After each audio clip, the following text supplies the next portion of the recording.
Waswahili wanasema umleavyo ndivyo akuavyo. Sasa mzee huyu alimchukua kijana wake waende wakavue samaki. Lengo lake ni kumfundisha kwamba maisha bwana sio rahisi kama unavyofikiria. Sasa wewe endelea mtoto wako kumfanyia kila kitu, mwisho wa siku bwana atamtokea puani.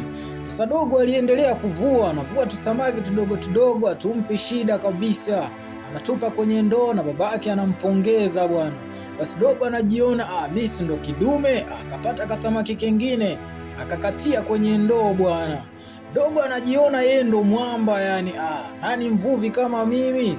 Basi mzee alifika sehemu akatia nanga, akamwambia dogo, leta nikusaidia. Dogo, hapana, mimi ndo kidume bwana, mshua wewe, tulia. Basi mzee wake akaamua kutulia, akalala zake. Dogo akafanikiwa kumnasa samaki bwana. Aisee, huyu sio wale aliyowazoea. Dogo alikomaa, lakini samaki ana nguvu kuliko dogo bwana. Sasa hiyo mbilinge iliyokuwa inatokea hapo mpaka mshua akashtuka, vipi tena mbona kama chombo kinayumba? Kucheki dogo amekomaa na yule samaki bwana. Mzee akamcheka sana, wewe si ndio ulikuwa unasema wewe kidume? Haya sasa mlete ndani ya chombo. Wakati dogo anazidi kukomaa, mzee akasema ngoja nichukue kakumbukumbu. Wakati huo anamcheka kinoma.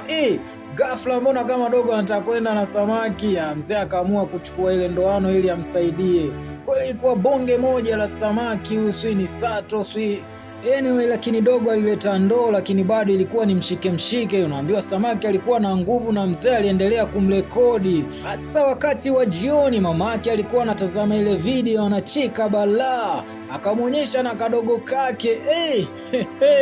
Kadogo kakamcheki kiblo, na kenyewe kakamcheka balaa. Na hivyo ndivyo siku ya dogo ilivyokamilika bwana.